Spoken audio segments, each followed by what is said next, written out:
The day my family locked me out during Christmas dinner, I was standing on the front porch of my childhood home in 20-degree weather, holding a homemade pecan pie and watching through the bay window as my stepmother raised her wine glass in a toast.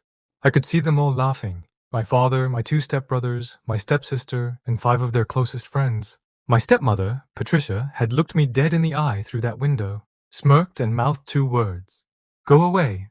What she didn't know was that in my coat pocket was a certified letter that would change everything about who actually owned that house. And I wasn't about to tell her, not yet. My name is Daniel Mercer. I'm 34 now, but this story really begins when I was 29, working as a high school history teacher in a small Pennsylvania town called Larkwood.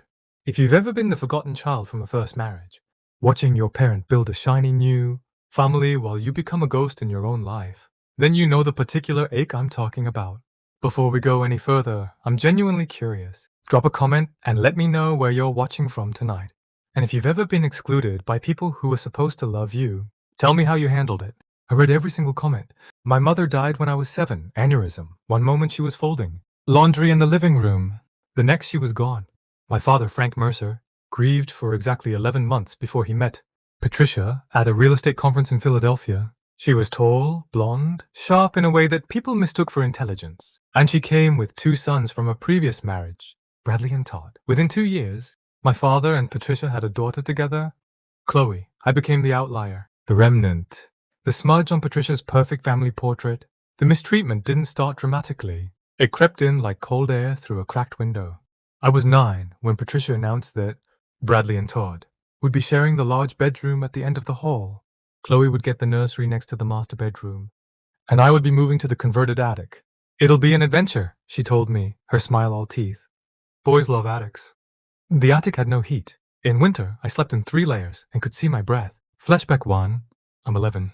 It's 2 weeks before Christmas. I'd spent 2 months building a birdhouse in woodshop class. Sanded it smooth, painted it blue, my mother's favorite color. I wrapped it in newspaper comics and placed it under the tree with a tag that read, to Dad, love Daniel. On Christmas morning, Bradley and Todd unwrapped new gaming consoles, controllers, stacks of games. Chloe, who was 4, tore through a mountain of dolls and stuffed animals. I watched my father pick up my gift. He turned it over in his hands.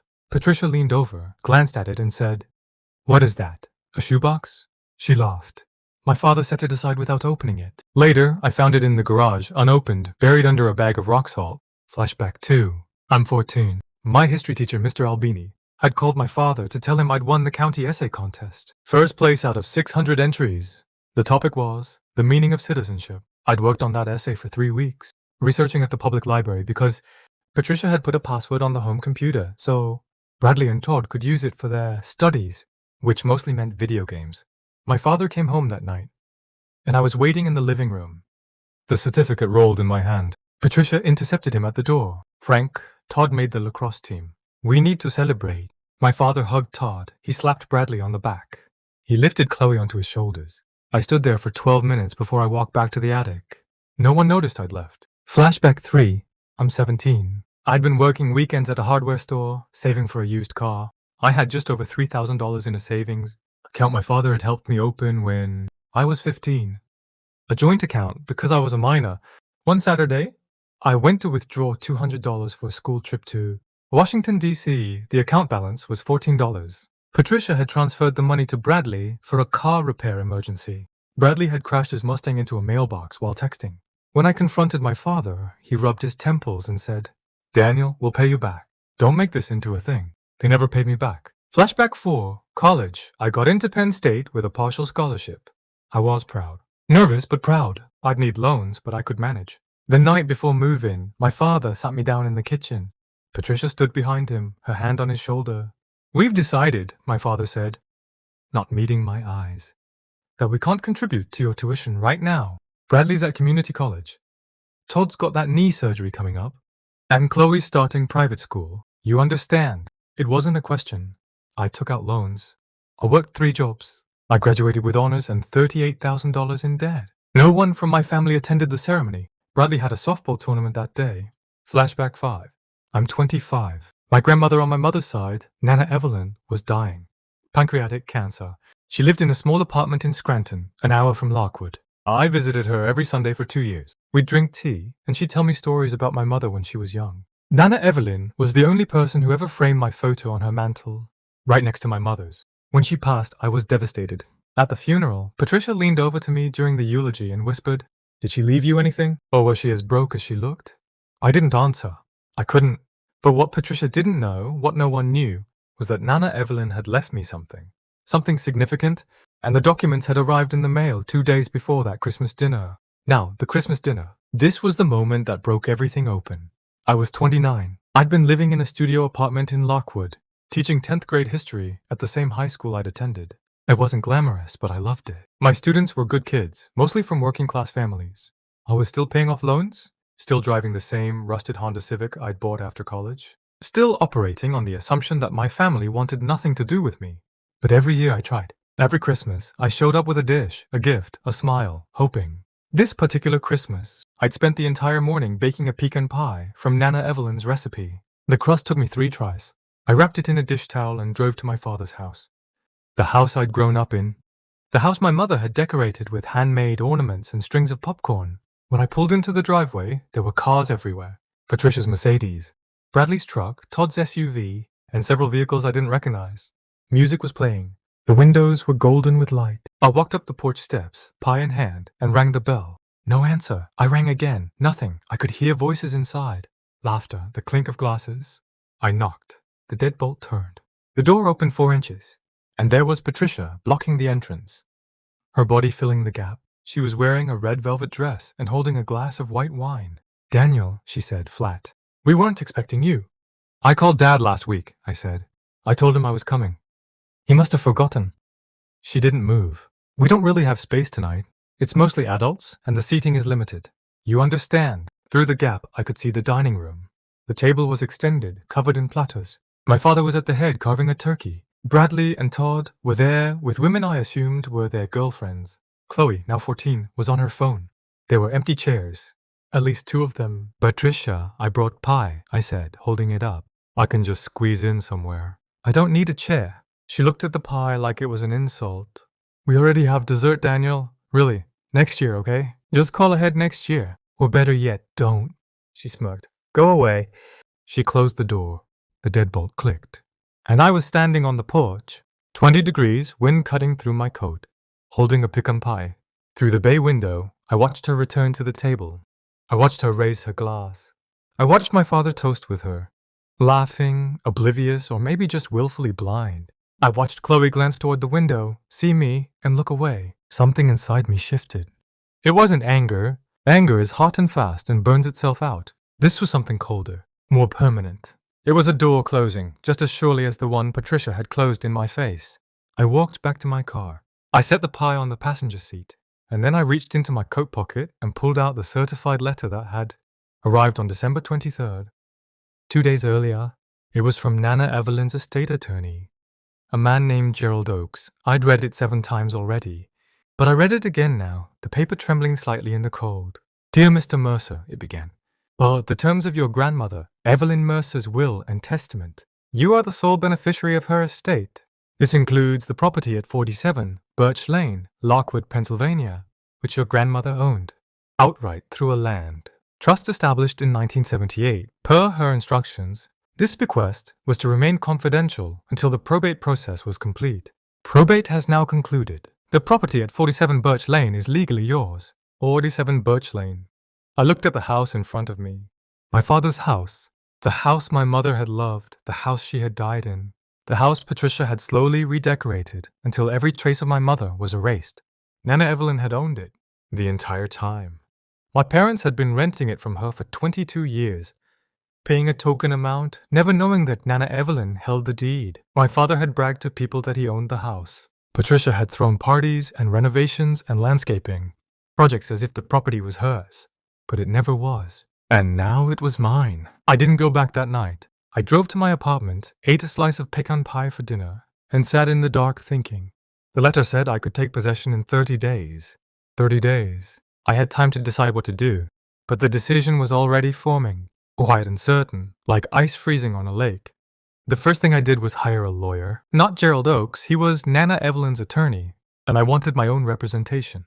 I found a woman named Rebecca Chen, a property attorney in Scranton, with a reputation for being meticulous and unshakable. I laid out the situation. She listened without interruption, her fingers steepled. When I finished, she said, "Your grandmother was a very smart woman. She set this up decades ago. Your father's name has never been on the deed. Patricia's name has never been on the deed. Legally, this is open and shut. What do you want to do?" I told her. Rebecca blinked once, then smiled. It was a small smile, but it held a lot of steel. "That," she said, "is going to be interesting." The 30 days passed. I went to work. I taught my students about the Treaty of Versailles. I graded papers. I ate leftover pecan pie. I didn't call my father, and he didn't call me. Nothing new there. The only difference was that I now understood, with absolute clarity, that the connection I'd been preserving existed only in my imagination. I'd been sending love into a void and calling it hope, no more. On January 22nd, a Thursday, Rebecca Chen filed the notice of change of ownership with the county recorder's office. She sent a certified letter to my father and Patricia, informing them that the property at 47 Birch Lane was now legally owned by Daniel, James Mercer, and that their tenancy was terminated effective in 60 days. She included a copy of the deed, a copy of Nana Evelyn's will, and a formal notice to vacate. She also included a note that I was willing to discuss a private sale of the property should they be interested in remaining in the home. The phone call came at 6:30 that evening. I was making spaghetti in my apartment when my phone buzzed. My father's name on the screen. I let it ring 3 times before I answered. "Daniel." His voice was strange, tight. "We got a letter today. From a lawyer." "What the hell is this?" "It's exactly what it looks like, Dad. Nana Evelyn owned the house. She left it to me. I'm the landlord now." A long pause. In the background, I could hear Patricia's voice, shrill and rising. "Let me talk to him, Frank. Give me the phone." There was a scuffle, and then Patricia was on the line. "You little snake," she hissed. "You think you can pull this? That house is ours. We've lived there for 22 years. We've put money into it. We've raised our children there. You can't just take it." "I'm not taking anything," I said. My voice was calm. I was surprised at how calm. "I'm just informing you of the legal reality. Nana Evelyn was the owner. She chose to leave it to me. I didn't ask for this, but I'm not going to pretend it isn't real." "We'll sue," Patricia snapped. "We'll tie this up in court for years. You'll spend every penny you have on legal fees." "You're welcome to try," I said. "But I'd recommend reading the documents carefully. The ownership history is clear. The trust was established in 1978, before my mother and father were even married. Nana Evelyn bought the house and never transferred the deed. You've been paying rent to a trust all these years. You just didn't know it." Silence. Then my father came back on the line. "Son," his voice was softer now, wheedling. "We can work this out. Family doesn't do this to family." I almost laughed. Family doesn't lock each other out on Christmas. Dad, family doesn't steal savings accounts. Family doesn't skip graduations for softball games. You taught me that. "That was Patricia's doing," he said, and I heard her gasp in the background. "You know how she is. I should have stepped in more. I know that. But this is extreme. We're your parents." "No," I said, and the word felt like setting down a weight I'd been carrying my entire life. "You're Patricia's husband. You're Bradley and Todd and Chloe's father. You haven't been my parents since Mom died. You just happen to be related to me. There's a difference." I hung up. My hands were shaking. But I finished making the spaghetti. I even grated fresh Parmesan. And then I sat down and ate dinner in the quiet of my apartment. And the silence didn't feel lonely. It felt like peace. The 60 days were eventful. Patricia called me 11 times. I didn't answer. My father called 4 times. I let all of them go to voicemail. Bradley sent me a long, rambling text about how I was destroying the family and acting like a psycho. Todd showed up at my apartment one night, banging on the door, shouting that I needed to be a man and face him. I called the police. They escorted him off the property. My neighbor, Mrs. Kowalski, a retired nurse who'd always been kind to me, watched from her window and gave me a thumbs up when the patrol car pulled away. Chloe called once. She was 15 by then. Her voice was small and confused. "Daniel? Mom says you're trying to make us homeless. Is that true?" I took a breath. "I'm not trying to make anyone homeless, Chloe. I inherited a house. I'm figuring out what to do with it. That's all." "Oh," she was quiet for a moment. "Why didn't you come to Christmas?" "I did," I said. "Your mom locked the door." Another silence, longer this time. "I'm sorry," she said finally, and then she hung up. It was the first apology I'd received from anyone in that household. I saved the voicemail. The 60 days expired. My family did not vacate. Rebecca Chen filed the eviction proceedings. A court date was set for March 15th. The Ides of March. I appreciated the historical resonance. On March 14th, the day before the hearing, my father called again. This time I answered. Daniel, please, let's meet. Just you and me. No Patricia. No lawyers. We can figure this out. I agreed. We met at a diner on the edge of town, a place called Rosie's that had been there since I was a kid. My father was already sitting in a booth when I arrived. He looked older. The lines on his face were deeper. His hair, always thick and dark, was thinning at the crown. He was nursing a cup of coffee with both hands, like it was anchoring him to the earth. I slid into the booth across from him. He looked up. You look good, he said. I'm doing okay. I read about you, he said. In the paper. Teacher of the Year, Larkwood High. That's something. It had been 2 months since the award was announced. He'd never mentioned it. Thank you, I said. The waitress came. I ordered coffee. We sat in silence until she brought it. Then my father set his cup down and met my eyes. I failed you, he said. I know that. When your mother died, something in me broke. Patricia, she was there, and she was strong. And I just let her take over everything. I let her push you out. I let her take your money. I let her lock that door on Christmas. I stood there with a glass of wine and let my son freeze on the porch. I've thought about that night every single day since. I can't sleep. I can't eat. I see your face in the window, and I just... He stopped. His eyes were wet. I'm sorry, Daniel. I am so sorry. I sat very still. I'd waited my whole life for those words, and now that they were here, they felt like rain on a roof, distant, something happening outside of me. Dad, I believe you, I said. I think you are sorry. But here's the thing. Sorry doesn't change what happened. Sorry doesn't give me back my savings. Sorry doesn't put a coat on my shoulders while I'm standing on a porch watching my family celebrate without me. What do you want? He asked, and there was desperation in his voice. Just tell me what you want, and I'll do it. I want you to understand something, I said. Nana Evelyn knew. She watched Patricia push me into the attic. She watched you do nothing. She watched all of it. And she made a decision, probably a long time ago, that the house would go to me. Not to punish you. To protect me. She knew I'd need something. And she was right.